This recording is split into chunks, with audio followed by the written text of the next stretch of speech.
going to live stream the meeting. Now you guys got a little dialogue there? Yep. Okay. I feel like we're on a spaceship. I don't have a little dialogue thingy.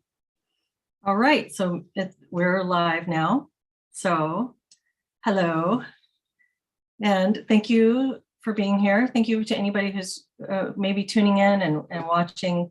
This is the first ever live stream for Solid Ground. And what Solid Ground is a group that these lovely people and I have been putting together in order to create a supportive community for people who are encountering these authoritarian ideologies and want to. What do you want? What a job that. Sorry. That's okay. We're just figuring it out, right? Yeah. So, helping to create a place for people to connect with supportive peers and with others who are trying to figure this out the way that we all have been. And so I guess to start with, maybe we could do a little round of introductions. And I'm Leslie, you know me probably. And well, how about Jodi? Yeah, hi, I'm Jodi Shaw. And I can't remember when we met, Leslie, probably a while ago. Yeah. Over a year ago at some point. And I am here because of my experience as an employee at Smith College. Yeah, it's a long story, so I won't go into it here, but that's why I'm here, and I'm concerned about other people who are going through the same situation in their workplace or school or community. Mm-hmm. Jen, you want to? Yeah.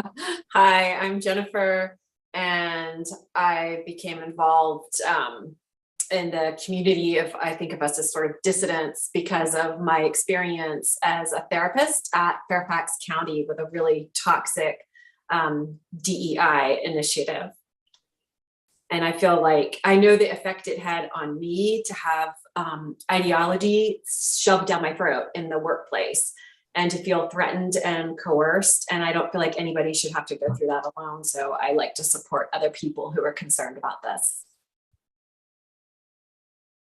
I guess that leaves me. I'm David. As you might be able to tell from my accent, I'm based in the UK, but I'm a second year clinical psychology trainee. So I actually met some of this stuff, I think, even before I started the training program, and benefited hugely from speaking to people in this sort of peer support way. It helped me realize that I wasn't quite as ostracized as I thought. And I guess it gave me the courage to kind of speak up and talk against some of the ideology I found on campus or in the workplace. And so I think kind of doing this kind of work really feels like giving back, I think, for some of the work that I benefited from.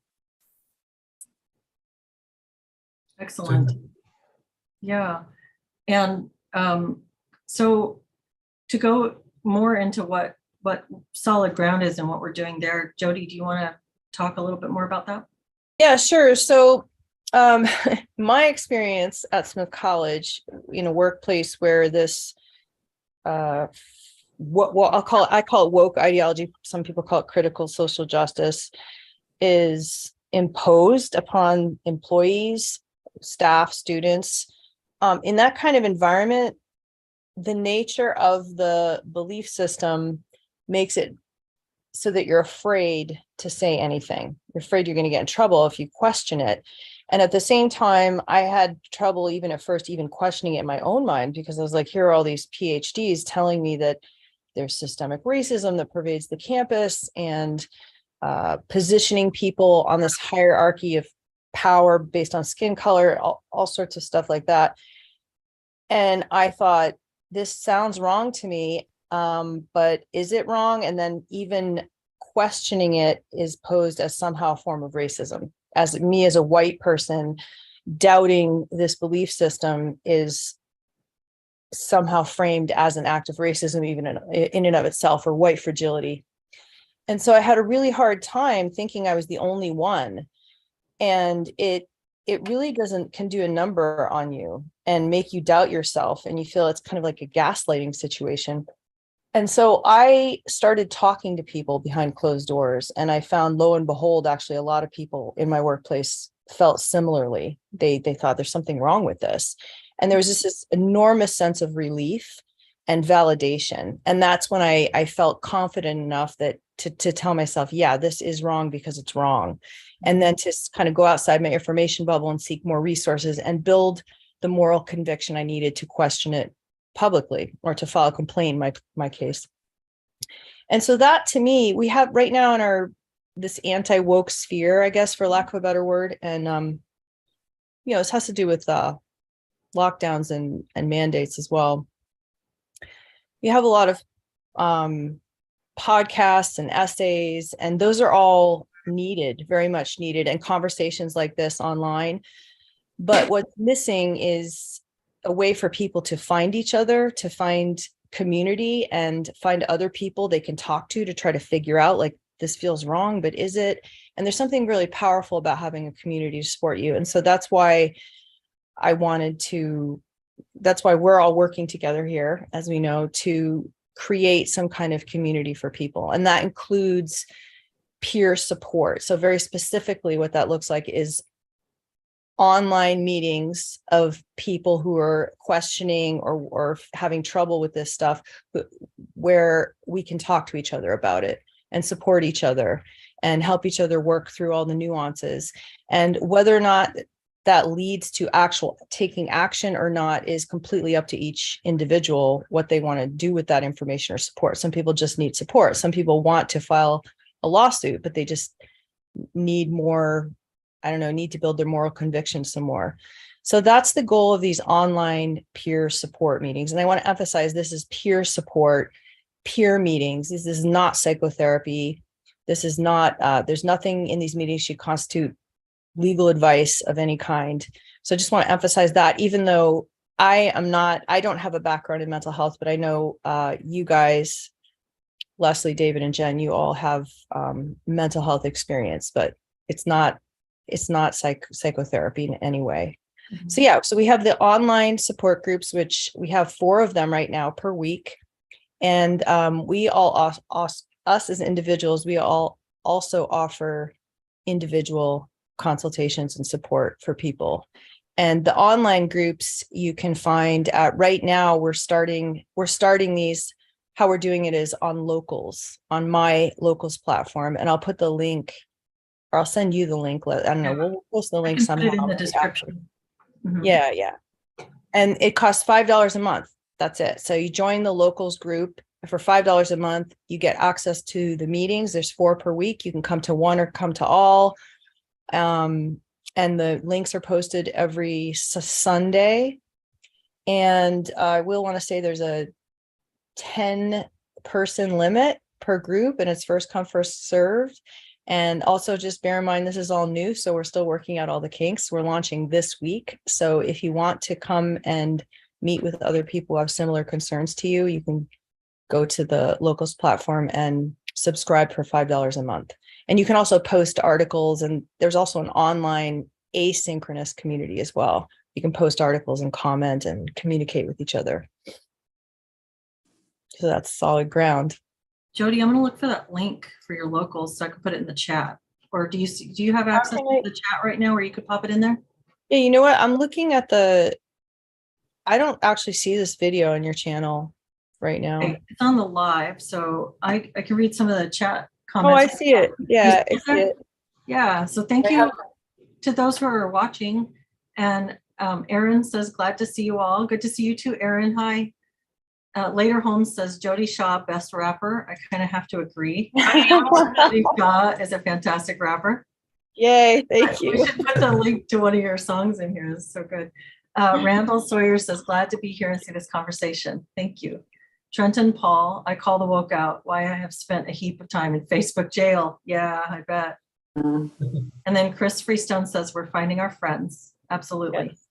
Yes. Grimdirge says, yes, send us the Locals link. So Jodi, if you even just post the Locals link into the chat of our Zoom here, I can put it into the YouTube chat right now. I just put it in the chat.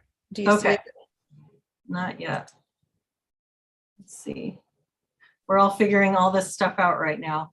This Yeah, is like, sorry. I'm brand new to live streaming and yeah. It's pretty just much- it's under my name. It's the Solid Ground community. It's under my name. It's jodishaw.locals.com. Okay, let me type that in.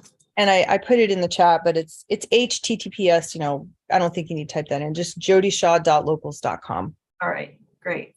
It's in there. Yeah. And so some of us have been, or actually all of us have been doing similar types of groups or have had some experience with this through another organization that we were doing some volunteer work for. And so I would, Jennifer and David, I think you guys have run the groups for the longest. What's that experience like? What would somebody expect from a group like that? And what has it been like for you guys? It's been wonderful. And the group is really welcoming and really accepting. And people share whatever they're comfortable sharing. There's no pressure to share things that you're not ready to share, or if you're trying to kind of stay on the down low and you don't want to say where you work, that's completely fine. But people share their experience and process their experience and receive some, validation and just that feeling of community that, hey, I'm not alone in noticing this. I'm not alone in objecting to it. It's really helpful to people. And I find it helpful for myself after what I went through. And people do also help each other with suggestions and advice, what they've used in their workplace or school, what's worked for them, what's been difficult. So it's an extremely supportive community and very welcoming to people. Mm-hmm. Maybe we could talk.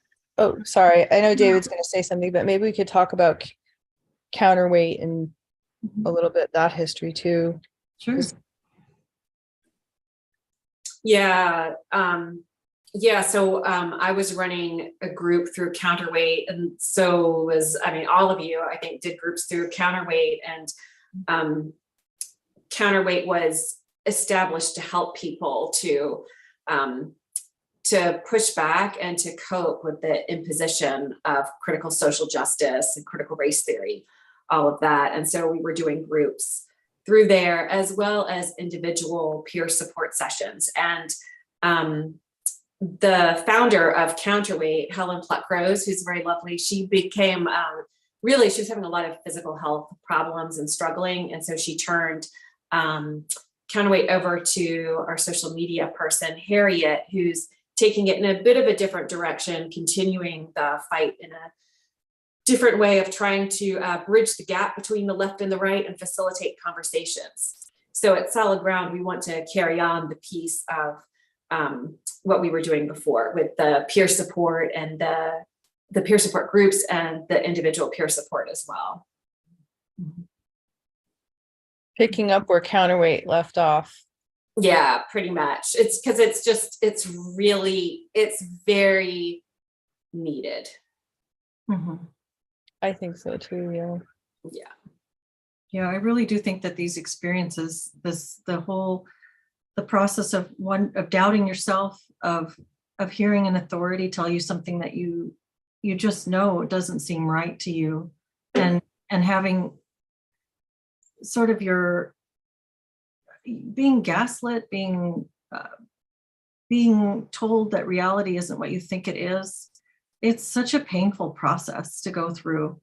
And I think, like you, Jodi, you said you were starting to go through that at work, and it was through talking with peers that you were able to solidify your own perceptions, because you were in that process of doubting yourself, and it really helped. I felt that same way, and it was really finding critical therapy antidote that helped me so much when I was first going through this stuff at school, finding a group of people who were able to go, no, you are understanding this the way you think you are. This is my experience too.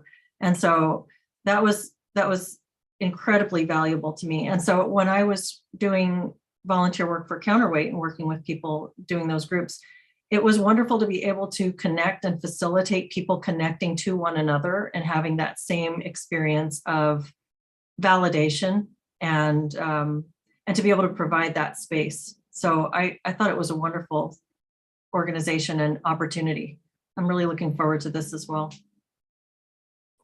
Yeah, that piece you mentioned, it's kind of like your moral center gets hijacked. You start to doubt your gut, your intuition, the reality of your senses. And that, yeah, it's hard to go through that. And it's also, I can see, I'm not a psychologist, I don't know, but it really felt like it was messing with my psyche, like it was going to cause damage. If there's like this cognitive dissonance, it's kind of like trying to keep a beach ball under the water and like ignore this voice, because the beach ball is racist, right? And you don't want it's almost like you want to like cut that part of you out. Like, I can't believe I'm questioning this. Does that mean it means I have white privilege and I have white fragility and I must be racist? And so you're trying to actively squash a vital part of yourself. That's the part of yourself that guides you through life. It's your gut, it's your instinct. It's like the part that says something's not right here. Like, you absolutely need that part of yourself to be in healthy working order, because if it's not, then God knows what might happen to you and what's going to happen to who knows what else that's going to affect in your life. But to me, that's like that's how this stuff works. It's an inside job. And that's how it continues to flourish, is because it has people in that state where they're trying to keep that beach ball down.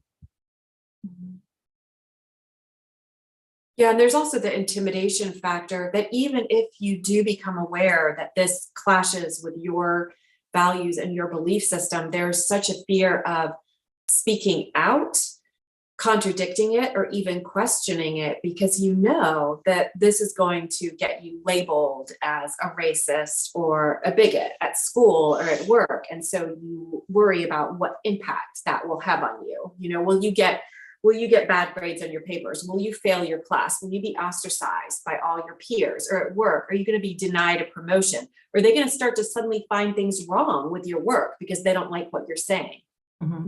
And that is the piece that made me feel crazy. Like, it just felt so Orwellian. Like, I know I'm being lied to, but I am supposed to pretend not just to go along with this, but even to welcome it and to be enthusiastic about it. And it also became clear to me that there were people that probably didn't have strong feelings about it, but that had discovered that this is a great way to move up in the company by starting to champion these views, because this is sort of the, the current flavor of the day or whatever. And so, if I joined the equity group and start, using all the catchphrases, I can shoot up the ladder. And I saw that there were people that I think, cynically were doing that as well. Yeah, it's a great way to squash the competition too, if you're a real climber, right? Like, you can say, oh, well, you're not sufficiently equitable enough, or you're not at Smith, it was cultural competence was on your performance evaluation, right? You're not culturally competent, so you're not gonna advance here. Right.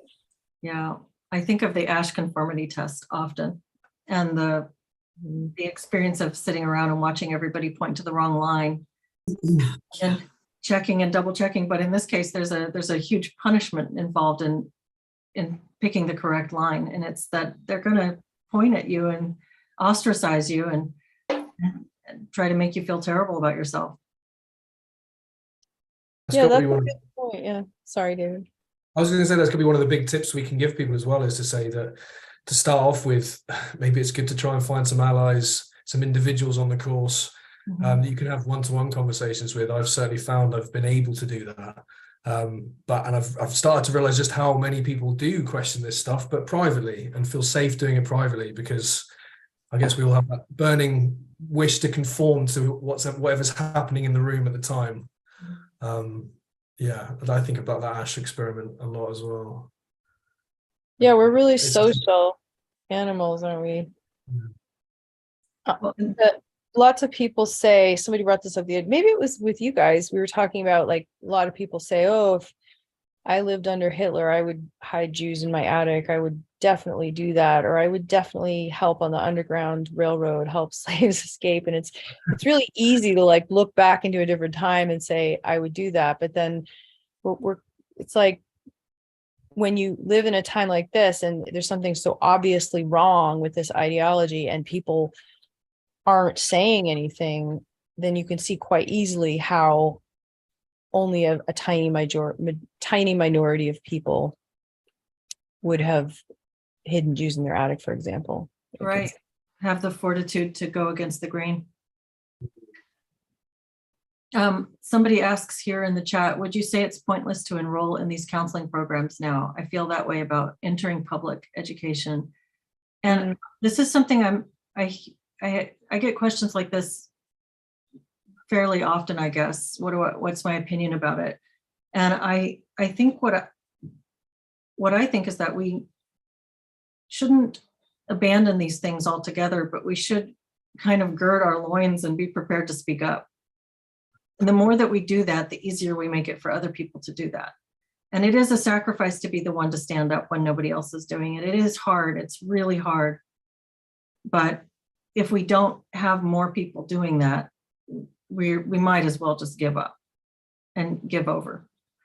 And what are y'all's thoughts about that, about the process? Because each one of you have made the choice to be somebody who stands up to something when it wasn't popular to do that. Well, I think learning from the other people who have from their process can be helpful, because then now you have more, not like, maybe if you're thinking about going into this kind of school, and it's not just the psychology schools, it's law schools, it's medical school now, like you really want to study this topic, but going in knowing that it's probably going to be saturated and soaked in the actual content of the curriculum, this ideology, and kind of preparing mentally for how ahead of time, how you're going to deal with that. Instead of just going in and I mean, for me, like now, I don't know, instead of just going in and getting upset and think, you know, can I swear on here? Fuck you guys. Like, fuck that. Just like knowing, like, if you really want to get that degree, like trying to plot out ahead of time and collecting your resources and your community ahead of time, because you're going to need a little extra support, because now you're dealing with this other crazy thing. And how are you going to do that? How are you going to successfully finish this program whilst also navigating? Like, are you going to go along with it? And what's your line? I think establishing where your line is important, because some people are okay with, hearing the stuff. It's an idea and a theory after all, right? Like there's nothing inherently wrong with an opposing idea. In fact, but where's your line? Is it when you are asked to actually spout that idea as if you believe it? That might be a line. And kind of determining where your line is ahead of time, I think then you can be a little more relaxed when you go in, like without knowing, so strategy, I think that's what I would say. That's smart advice. Jen, you look like you're thinking. I'm thinking, I would have a very hard time going through graduate school now. I earned my master's back in 1993, so I was spared most of this. But I do believe that therapy should be ideology free, and I hate the idea of only ideologues and activists entering the mental health field. So I wouldn't want to discourage somebody from entering it. I think we're going to need therapists that have not been ideologically captured. And so I hope that people who want to provide good, competent, non-ideological care will go into the field and will make it through school and will find a way of challenging this stuff in their program while still staying sort of within the realm where they can graduate, because we are going to need mental health professionals that have not been captured and that are not evaluating their clients on the basis of what racial group they belong to and looking at them in terms of where they fall on the hierarchy of oppression. I think if we completely lose the field to that, that's really tragic, and I don't want to see that happen.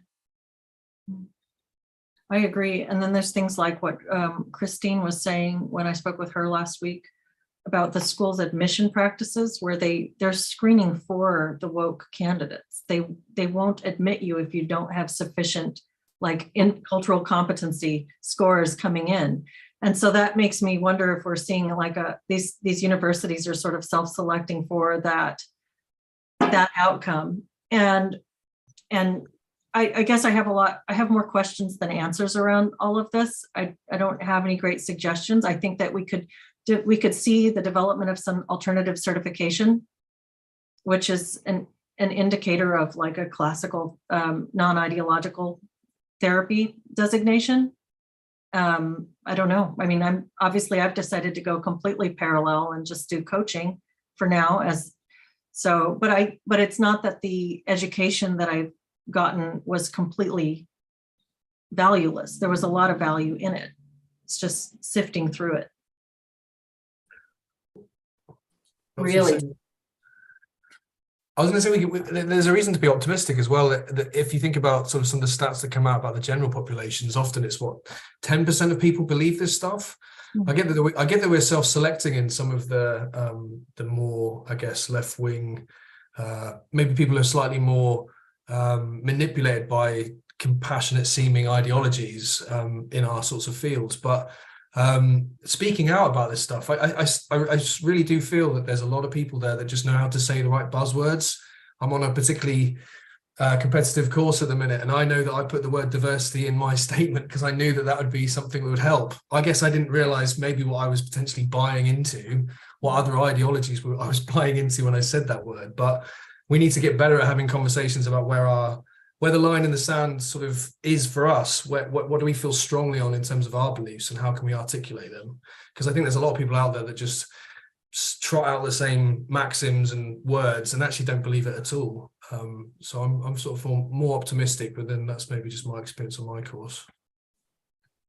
You bring up, that's a good point, David, about the word diversity.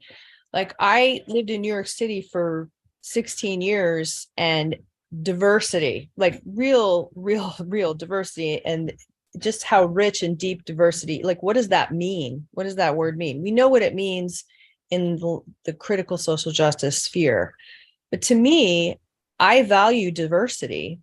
I really enjoyed living in New York City particularly because of the diversity, and because it busted so many assumptions I had about people. Like, I could never look at somebody and assume what their life was like just by looking at them. I was constantly surprised by people and constantly coming up against my own assumptions. Like, I would think something about somebody, and then they would start talking, and I'd be like, whoa, like, first of all, you don't even speak English. Like, second of all, whoa, like you look like you live on the street, but you live on the Upper East Side in a huge townhouse. Okay. You just could not make an assumption about anybody.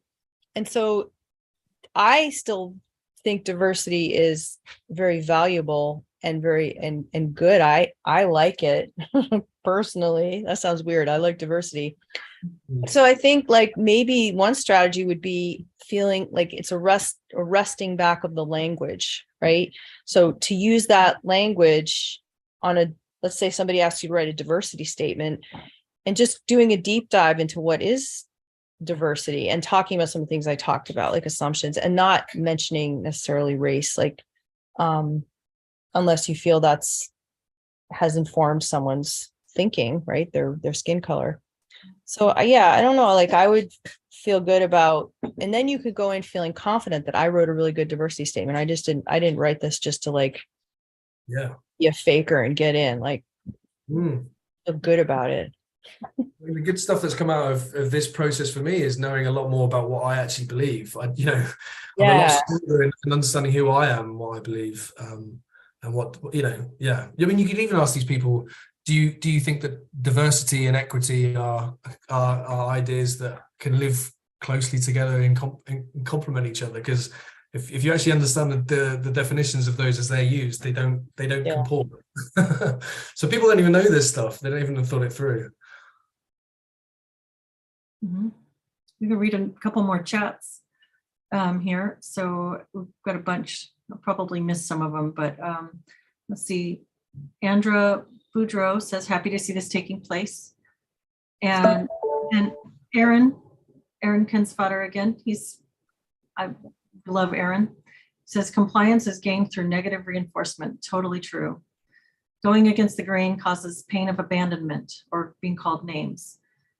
Trenton Paul says some confuse equal opportunity with equal outcome. Yeah, I would absolutely agree with that. And then Taylor Lang says, hi from Turf Island. People peeking every day here. The school system is a mess though.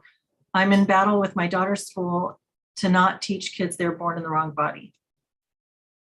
Wow. Yeah. I love the parents who are fighting that. I think it's so important. Yeah, absolutely. You're seeing all these parents showing up and just speaking honestly and such heartfelt statements watching these school board meetings. Yeah, it's wonderful. It's really inspiring. I'm glad to see people are standing up for kids.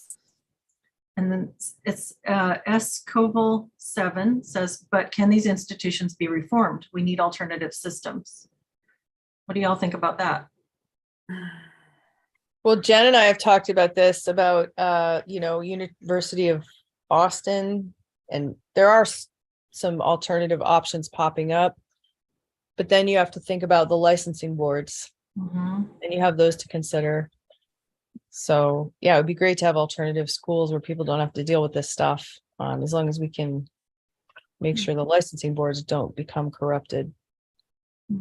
Yeah, I feel like I'm seeing signs of that for sure. In Washington State, where I live, I don't trust the licensing board here. And I think that KCRAP is also giving lots of nods to cultural competency, which that's a term of art. We know that that's not what it meant 20 years ago. 20 years ago, that meant something different and really positive and just being a well-rounded, knowledgeable therapist. Now that means something different.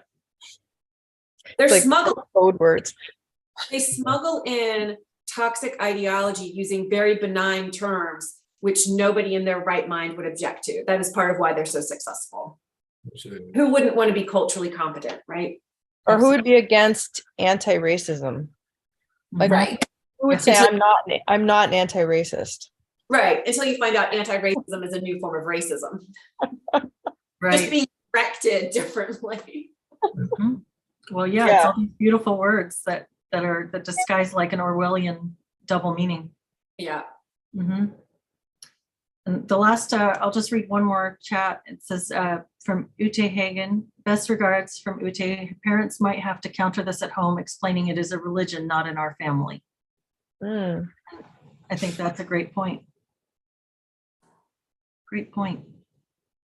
Well, I think that somebody brought up the trans stuff. That's another issue in counseling, right? I mean, I'm not a counselor, but I've spoken to counselors and you guys too about the trans affirming care, the pressure to just immediately affirm someone's gender if it differs from their biological sex without like poking into any of the other potential issues like anxiety, depression,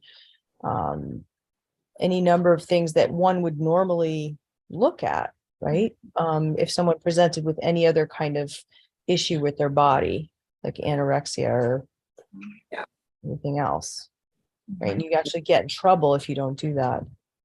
Yeah, well, and now we're seeing, which was pretty obvious this was going to happen, tragically, now we're seeing lawsuits from people who went to therapists and doctors and talked about their sense of gender dysphoria and were immediately affirmed and sometimes offered hormones after one appointment. So it's very concerning. It's really concerning because as therapists, our job is to help people to explore and to understand themselves, not to have a knee-jerk reaction of, oh yes, whatever you're thinking must be true. My gosh, especially with something so drastic and irreversible as surgical interventions and medical interventions. Yeah, it's an automatic medicalization Yeah. of a problem before a thorough exploration of what's going on for the person. Mhm. Yeah. Well, we think this is going to be the first of many. We're going to try to have another one of these discussions next week, same time. And what are you going to say, Jodi? Yeah, yeah. And I was just going to say, we're having a meeting. Jen is facilitating a peer meeting at 2 p.m. So that's in 20 minutes. Yeah, 2 p.m. Eastern. So Yeah. that'll be 11 a.m. Pacific. And I just posted the link again. You have to go join locals, $5, and then you can join the meetings. Yeah, all week long. There's 4 of them. And we look forward to seeing some of y'all, hopefully get to know each other and have some great conversations. Thanks for hosting this, Leslie. Yeah, thanks Thank for you being for- here, y'all. Thanks for everything you've done. They're speaking up and standing up, and at great personal cost and professional cost to yourself. Thank you. Thank you. You too, all of you. Thank you. All right, well, it's nice to see y'all. I'll go ahead and stop the live stream now.